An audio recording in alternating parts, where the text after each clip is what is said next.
코로나19가 전 세계를 혼돈에 빠뜨렸습니다. 수많은 사람들이 죽었고 아직도 큰 어려움을 겪고 있는 사람들이 있습니다. 이와 같은 팬데믹 상황에서 우리 신앙인들은 어떤 자세를 가져야 할까요? 이번에 소개해 드릴 책은 이 질문에 대한 답을 해주고 있습니다. 성경과 팬데믹은 김지찬 교수님이 코로나19와 같은 전염병에 대해서 성경적 가치관과 흑사병의 위기 속에서 승리했던 종교 개혁자들의 모습을 연구하여 기록한 책입니다. 이 책을 통해 우리는 먼저 성경에서는 코로나19와 같은 전염병에 대해서 어떻게 설명하고 있는지 살펴보겠습니다. 성경에는 다양한 전염병의 이야기가 나옵니다. 제각기 다양한 이유들로 전염병이 사람들을 괴롭힙니다. 그리고 다음과 같이 정리해 볼 수 있습니다. 전염병은 하나님께로부터 나옵니다. 이것은 무조건 하나님이 전염병을 만드시고 인간을 괴롭히는 도구로 직접적으로 사용하신다는 말이 아닙니다. 하나님은 전염병을 자신의 섭리를 이루시는 도구로 사용하십니다. 그리고 그 섭리를 이루어 가시는 방식은 자연 법칙, 인간 반응, 하나님의 신비한 뜻, 이렇게 세 가지 방법을 통해 사용하십니다. 직접적으로 보내시거나 인간을 통해 간접적으로 내리시는 등 전염병이 인간에게 오는 방법은 다양할 수 있습니다. 그러나 인간이 이해하지 못할 크신 하나님의 섭리 가운데 전염병이 인간들에게 전달된다는 사실은 분명하다는 것입니다. 이렇게 인간 사회에 온 전염병을 통해 우리들은 어떤 반응을 해야 할까요? 성경에서 전염병이 퍼지는 이유 중 가장 많은 것은 누구를 어떻게 섬기는가에 초점을 맞추고 있습니다. 하나님을 배반하고 하나님을 떠났을 때에는 반드시 전염병이 인간 사회에 퍼졌습니다. 하나님의 거룩성을 침범하고 하나님의 이름을 망령되이 일컬었을 때에도 인간을 괴롭혔습니다. 그러나 전염병은 신앙과 사랑이 테스트, 도구로 사용되어 다시 하나님을 향한 사랑을 회복하도록 했습니다. 전염병을 해결하기 위해 가장 먼저 인간이 해야 할 것은 속죄와 긍휼을 구하는 기도입니다. 그런 후 인간은 하나님이 은혜로우시며 자비로우시며 노하기를 더디하시며 인애가 풍성하신 분이심을 기억해야 합니다.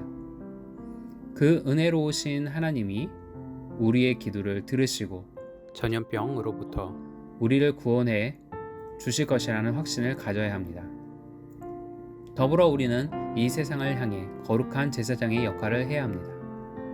제사장은 전염병이 걸린 자들을 돌보고 그들이 깨끗이 나았음을 확인시켜주는 의사와 같은 존재들이었습니다. 우리는 세상을 향해 거룩한 제사장의 역할을 해야 합니다. 이와 같은 역할을 종교 개혁자들은 몸소 실천했습니다. 1348년부터 1350년 사이에 페스트는 유럽을 강태한 후 17세기 중반까지 간헐적으로 등장했습니다. 그렇다 보니 종교 개혁자들도 이 흑사병으로 사투를 벌여야 했습니다. 예를 들어 스위스의 쯔빙글리는 흑사병에 걸려 거의 죽을 뻔한 적이 있습니다. 쯔빙글리는 가로로 건강이 나빠져 시리히에서 멀리 떨어진 온천으로 휴양을 갔습니다. 그런데 쯔빙글리는 흑사병이 돈다는 이야기를 듣고 시리히가 걱정이 돼서 다시 돌아와 성도들을 돌보고 위로하며 그들을 위해서 목회 사역을 했습니다. 그로 인해 안타깝게도 쯔빙글리는 얼마 가지 않아 흑사병에 걸려 사경을 헤매게 됩니다. 쯔빙글리는 간절한 마음으로 기도를 드렸고 자신의 생명을 하나님께 온전히 맡겼습니다. 그런 쯔빙글리의 기도를 하나님께서 들으시고 기적적으로 치유해 주셨습니다. 이 사건을 계기로 약간의 인문주의적 낙관주의가 강했던 쯔빙글리는 하나님의 절대 주권을 의지하는 목회자로 거듭났습니다. 저자는 이어서 루터와 흑사병 이야기를 다룹니다.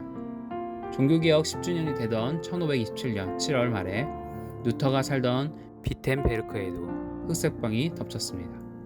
비텐베르크는 인구가 2,500명 정도 되는 작은 도시였지만 루터를 지지하던 프리드리 최고 귀족은 명문대학 도시로 만들기 위해 애지중지한 도시였습니다. 그런 비텐베르크도 흑사병으로 안전할 수 없었습니다. 많은 사람들이 흑사병으로 죽거나 도시를 떠났습니다. 프리드리히는 루터에게 비텐베르크를 떠날 것을 명령했습니다. 그러나 루터는 명령을 어기고 비텐베르크에 남아 환자들과 성도들을 돌봐야 한다고 여겼습니다. 시간이 지나자 그의 사랑하는 동역자 니레른의 아내와 아기가 흑사병으로 죽었습니다. 매우 가슴 아픈 일이었습니다. 루터는 그 일을 계기로 니레르와 그 집에서 일하던 사람들을 모두 자신의 집으로 피신시켰습니다. 그리고 자신의 집이었던 수도원을 병원으로 바꾸어 여러 환자들을 돌보는 곳으로 개방하였습니다.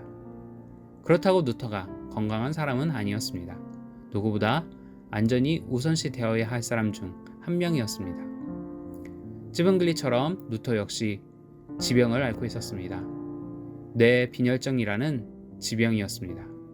그래서 늘 조심해야 하는 상태였습니다. 그럼에도 루터는 흑사병의 공포에 떨고 있던 비텐베르크의 시민들을 돌보고 환자들에게 천국의 소망을 심겨주었습니다. 그러나 루터는 비텐베르크를 버리고 떠난 사람들을 비난하지 않았습니다.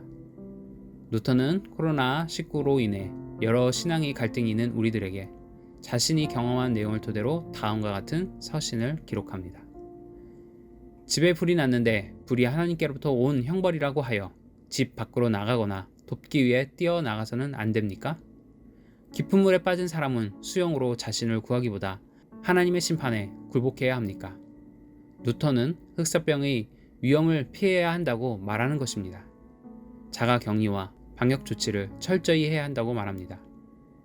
정말 흑사병이 하나님의 형벌이라 해도 그리스도인들은 하나님이 주신 생명을 지키는 일에 최선을 다해야 한다고 강조합니다. 루터는 흑사병이 하나님이 주신 형벌이라면 자신의 죄를 철저히 회개하고 하나님께 긍휼과 자비를 구해야 한다고 설명합니다.